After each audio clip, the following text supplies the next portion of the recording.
विद्यार्थी मित्रांनो, मागच्या पिरियडला आपण व्यापारी बँकांची कार्य पाहिली आहे. आजच्या पिरियडला आपल्याला व्यापारी बँकांची राष्ट्रीयीकरणानंतर कोणती प्रगती झाली आहे, कसा विकास झालेला आहे या मुद्द्याचा विचार करायचा आहे.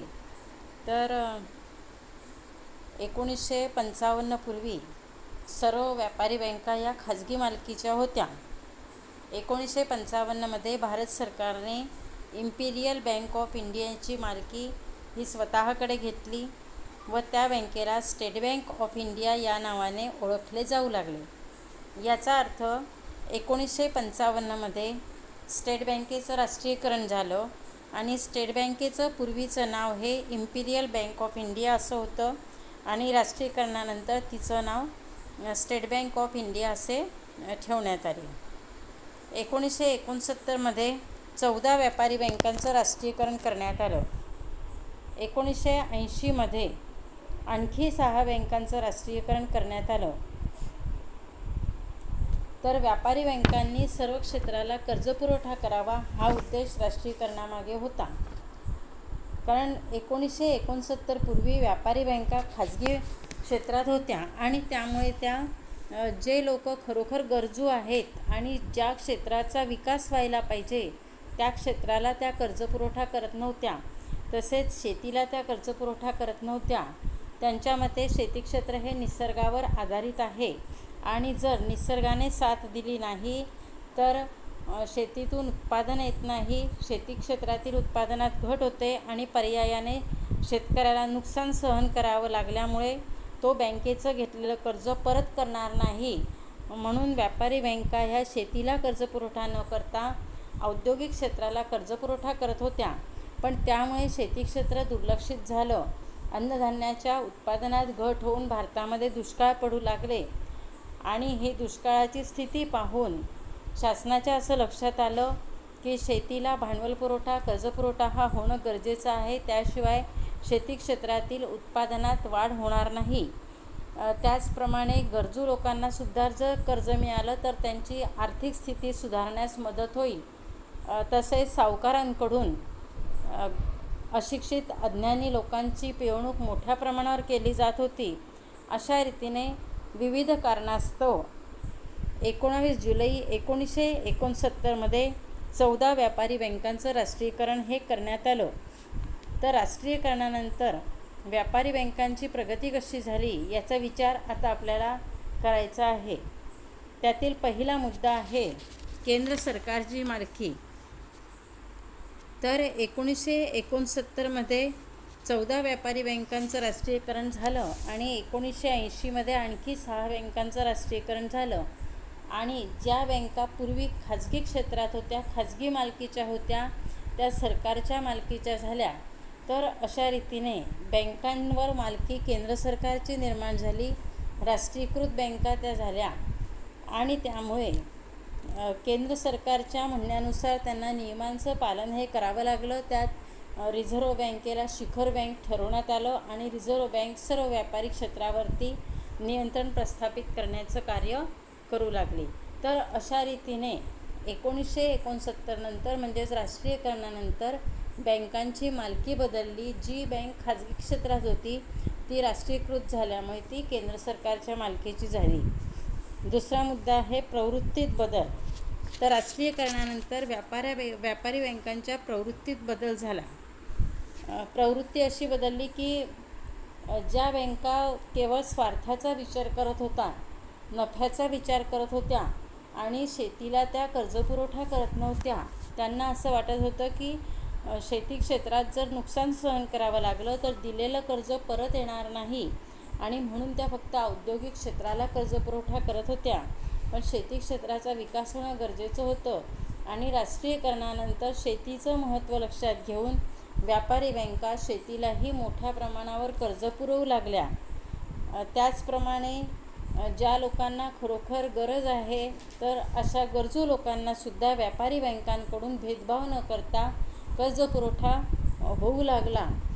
तर अशा रीतीने व्यापारी बँकांची प्रवृत्ती पूर्वी जी केवळ नफ्याची, स्वार्थाची, पिळवणुकीची होती ती राष्ट्रीयीकरणानंतर बदलली.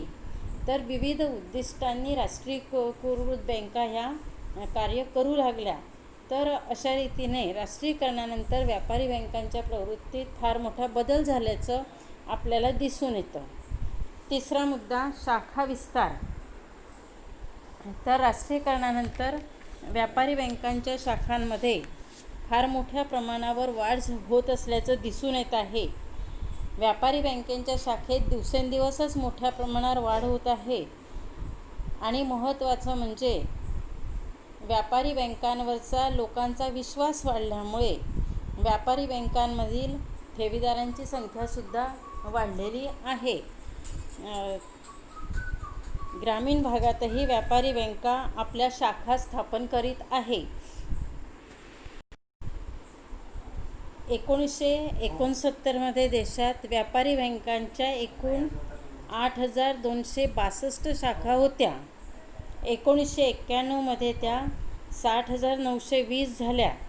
2001 त्या 62,264 झाल्या. वर्तमान काळात त्यात निश्चितपणे वाढ झालेली आहे. ग्रामीण भागातील शाखांच्या संख्येतही वाढ झाली आहे. 1969 ग्रामीण भागातील शाखांचा वाटा हा 22.2% होता.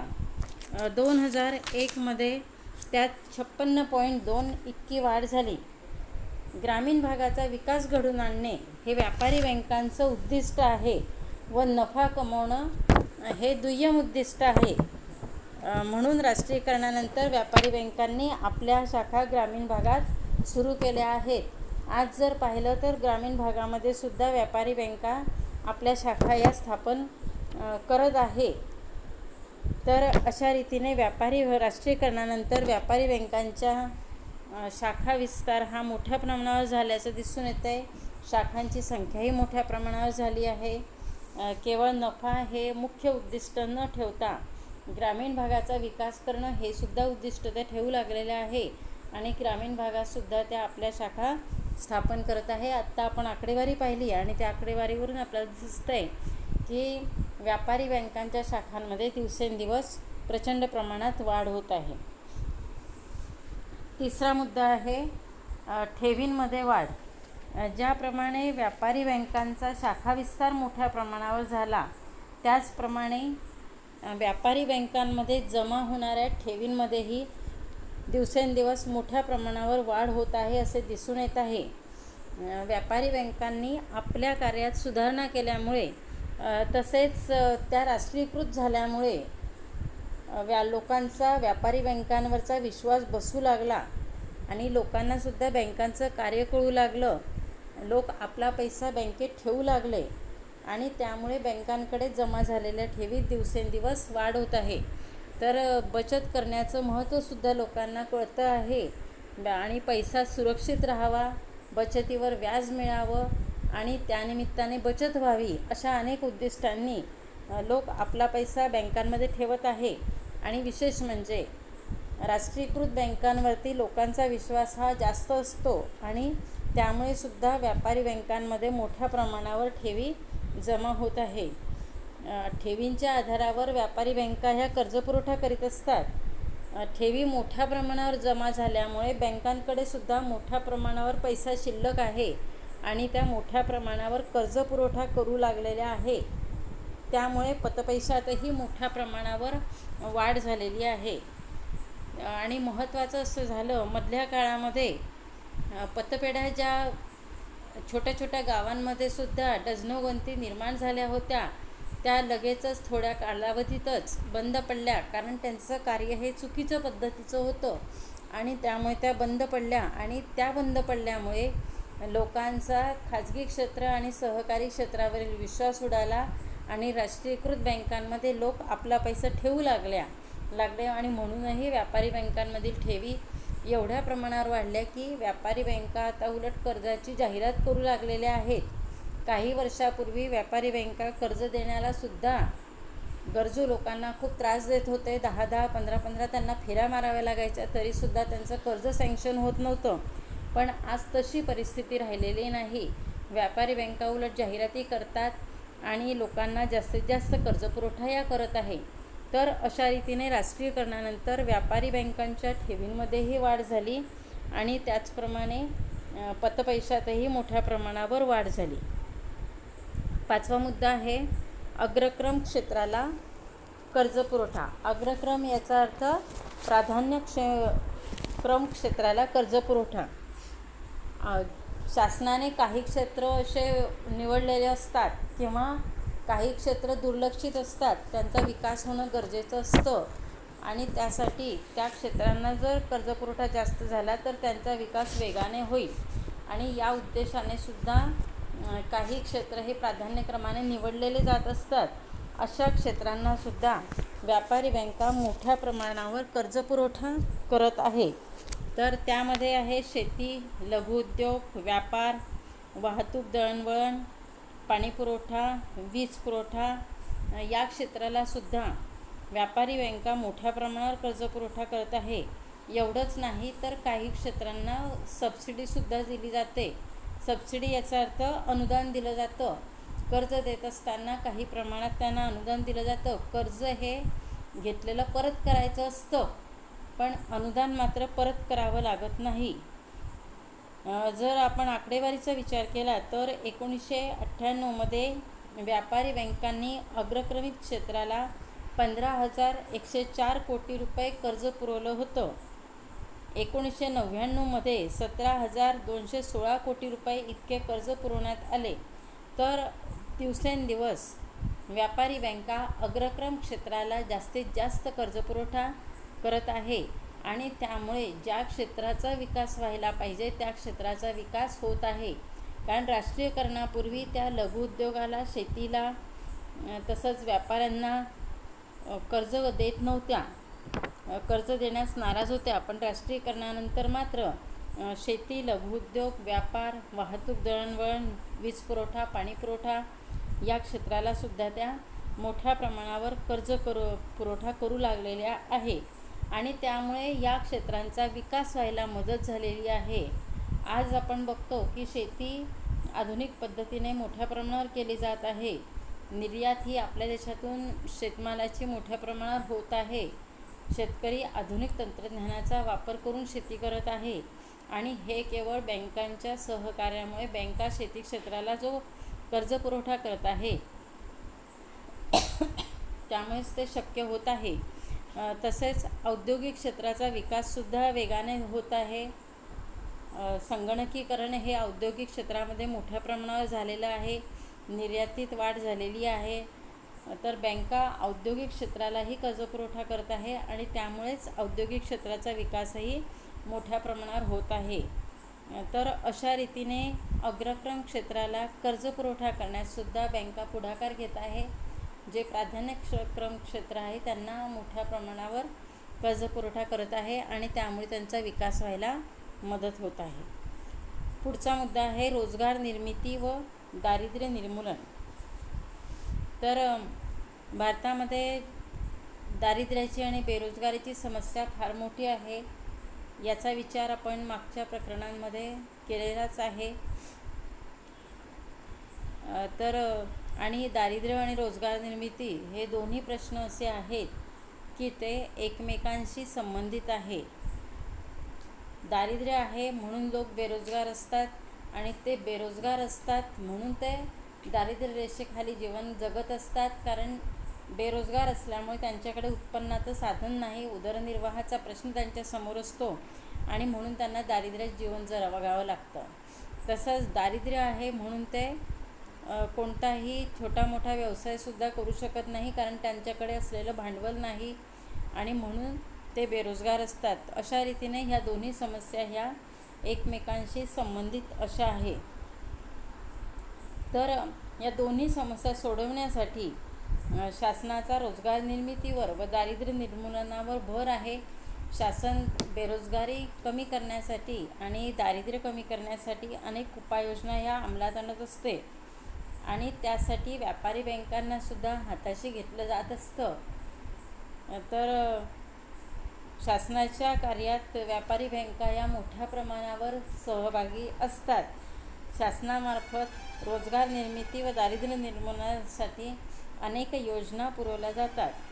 या योजनांच्या कार्यवाहीसाठी व्यापारी बँका ह्या कर्जपुरवठा करत असतात. म्हणजेच व्यापारी बँका अप्रत्यक्ष रीतीने दारिद्र्य निर्मूलन आणि बेरोजगारी कमी करण्याचा प्रयत्न करत असतात. कारण शासनाने जरी ह्या योजना राबवण्याला सुरुवात केली तरीसुद्धा ह्या योजनांसाठी जो कर्जपुरवठा करावा लागतो, अर्थपुरवठा करावा लागतो, तो अर्थपुरवठा करण्याचं कार्य व्यापारी बँकाच करत असतात.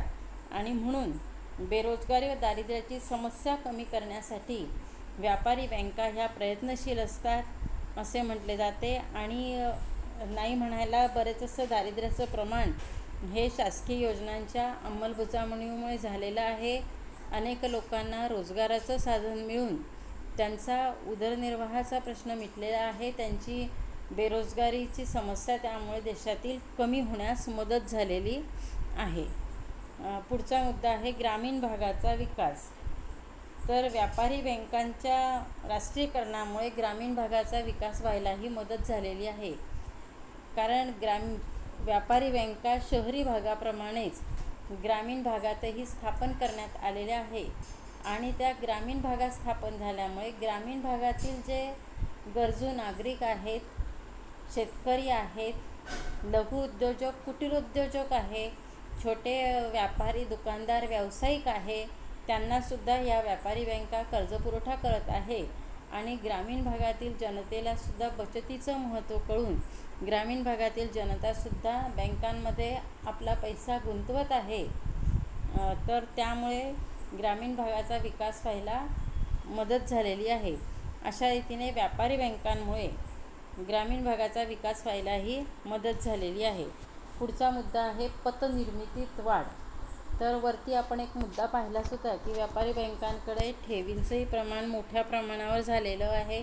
ठेवी दिवसेंदिवस जमा होत आहे आणि ठेवी जमा झाल्यामुळे व्यापारी बँका कर्जही मोठ्या प्रमाणावर देत आहे.